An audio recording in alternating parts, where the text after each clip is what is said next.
Si vous deviez lancer votre business demain, vous choisissez Dakar ou Abidjan, le Sénégal ou la Côte d'Ivoire. La compétition est rude entre les deux locomotives d'Afrique francophone, n'est-ce pas? Aujourd'hui, je veux qu'on aborde ce choix comme des entrepreneurs, avec du concret, du contexte et une vraie logique business.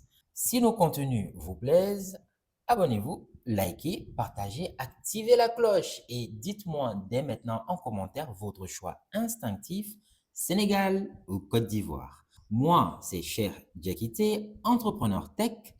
Alors, sur cette chaîne, je décrypte l'impact de la technologie, de la géopolitique et du business sur notre avenir. Et si, comme nous, vous pensez que l'avenir de l'Afrique passe par l'entrepreneuriat et le digital aussi, alors Coriship est fait pour vous.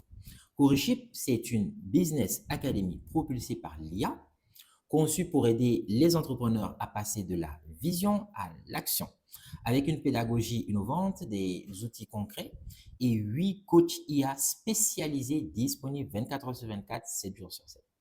Commencez gratuitement dès maintenant et pour aller plus loin, profitez de Coriship Premium avec le code qui s'affiche à l'écran. Maintenant, allons droit dans le vif du sujet. Aujourd'hui, je vais comparer le Sénégal et la Côte d'Ivoire sur 5 points. La puissance économique, la structure business et financière, la dynamique tech, le niveau de vie et enfin la question très importante de la décentralisation. Et à la fin, je vous dirai lequel des deux me paraît le plus fort aujourd'hui et cerise sur le gâteau, un diagnostic pertinent pour un type spécifique d'entrepreneur. Okay. Alors, premier point, la puissance économique. Si on regarde la photo d'ensemble, l'avantage est clairement du côté ivoirien. En 2026, le FMI, par exemple, projette 6,4 de croissance pour la Côte d'Ivoire, contre 3% pour le Sénégal.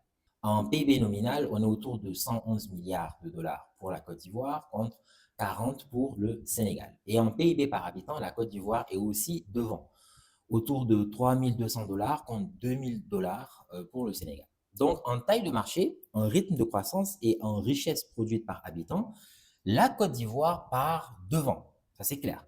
Et cette avance ne tombe pas du ciel. La Côte d'Ivoire s'appuie sur une base exportatrice très solide, portée notamment par le cacao, la noix de cajou, le café.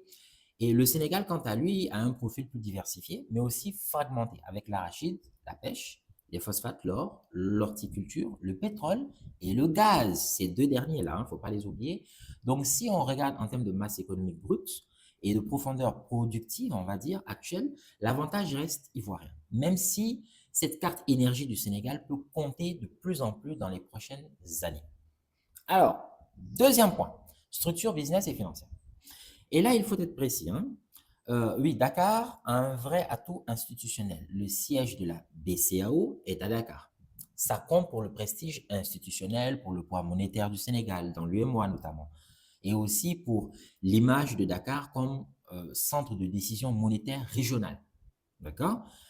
Mais en face, Abidjan a la BRVM, la Bourse régionale des valeurs mobilières. Et ça, pour la vie des marchés, pour la visibilité, pour les opérations de marché, l'image de places financières actives, c'est un avantage très concret.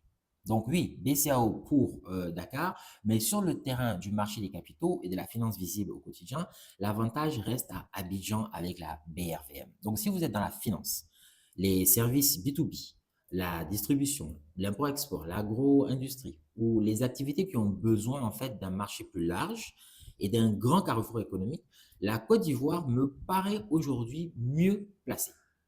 Troisième point, tech et start-up.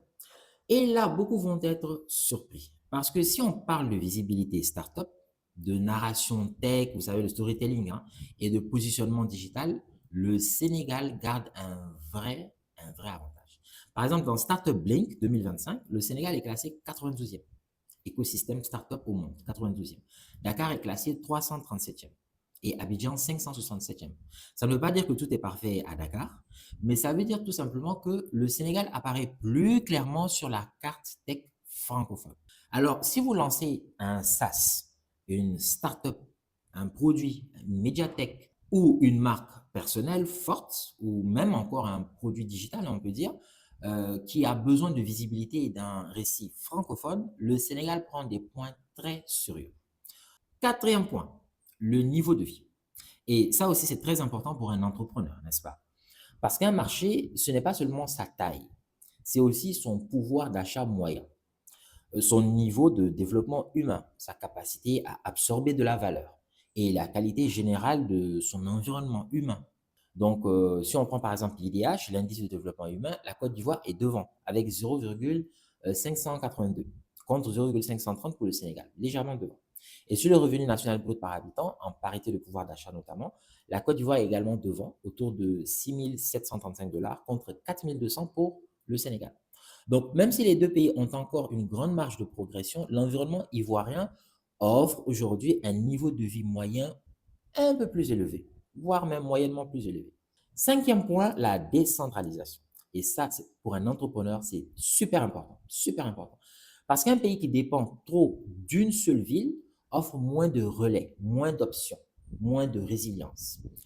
Sur ce point, le Sénégal est très concentré autour de Dakar. La Banque mondiale souligne le poids énorme de Dakar dans l'économie nationale. Et quand on regarde les villes secondaires, on voit bien qu'elles existent, donc, mais qu'aucune ne rééquilibre le pays. Par exemple, il y a Thiès qui joue un rôle logistique et industriel. Il y a Saint-Louis qui garde un poids historique et universitaire. Il y a la ville sainte de Touba avec une vraie puissance commerciale. Et il y a Diamniadio qui monte en extension économique et administrative. Mais malgré cela, Dakar reste ultra dominante. En Côte d'Ivoire, Abidjan domine aussi très largement. Mais le maillage secondaire est un peu plus crédible d'un point de vue économique. San Pedro compte comme grand pôle portuaire et exportateur. Il y a Bouaké, qui est un carrefour intérieur majeur. Il y a Yamoussoukro, qui joue un rôle de connexion institutionnelle et de projection. Il y a Korogo au nord, compte comme relais régional vers le nord, les corridors ouest africains. Et il y a la Banque mondiale qui décrit donc Abidjan, San Pedro, Yamoussoukro comme des villes connectrices globales. C'est très important. Tandis que Bouaké et Korogo jouent le rôle, donc, comme j'ai dit, de connexion régionale. Donc, même si Abidjan domine très clairement en Côte d'Ivoire, la Côte d'Ivoire donne quand même un peu plus de prise à un entrepreneur qui veut penser au-delà d'une seule métropole. Maintenant, la vraie question, qui gagne? Si je dois donner un gagnant global aujourd'hui, je donne l'avantage à la Côte d'Ivoire. Pourquoi? Parce qu'elle combine mieux aujourd'hui la croissance, la taille du marché, le niveau de vie moyen, la force exportatrice, la visibilité financière régionale et une structure territoriale un peu moins verrouillée autour d'une seule ville. Et c'est là que la réponse devient vraiment intéressante. Si vous êtes entrepreneur, orienté start-up, produits digital, SaaS, contenu média, formation en ligne notamment, ou construction de marques dans l'espace francophone africain, le Sénégal reste extrêmement stratégique. Donc, la vraie réponse n'est pas quel est le meilleur pays pour un entrepreneur dans l'absolu. La vraie réponse, c'est plutôt quel pays est meilleur pour votre modèle, votre timing, votre ambition. Autrement dit, votre contexte. Si vous cherchez un marché plus large, une économie plus rapide, une base productive plus lourde, avec un cadre plus favorable au gros volume, regardez très sérieusement la Côte d'Ivoire. En plus, ils ont une démographie plus importante. Si vous cherchez un terrain qui est plus lisible pour lancer un projet tech, construire une narration forte, du storytelling, émerger plus vite dans l'espace startup francophone, regardez du côté du Sénégal. De vrais atouts se trouvent là-bas. Et au fond, le vrai entrepreneur intelligent ne choisit pas un pays par émotion, n'est-ce pas? Il choisit un terrain par stratégie. Donc, dites-moi en commentaire, aujourd'hui, vous choisissez le Sénégal ou la Côte d'Ivoire? Et surtout, dites-moi pourquoi. Abonnez-vous, likez, partagez, activez la cloche. Parce qu'on va continuer ce format et d'autres également.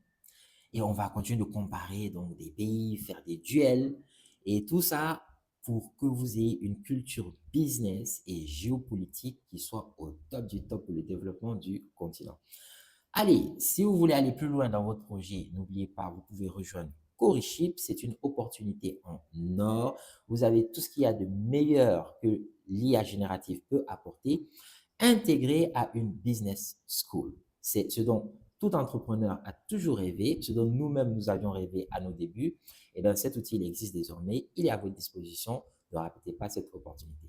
Quant à nous, on se retrouve très bientôt. Je vous reviens avec de nouvelles vidéos inspirantes, engageantes et pour le développement du continent africain. Allez, portez-vous bien. Ciao.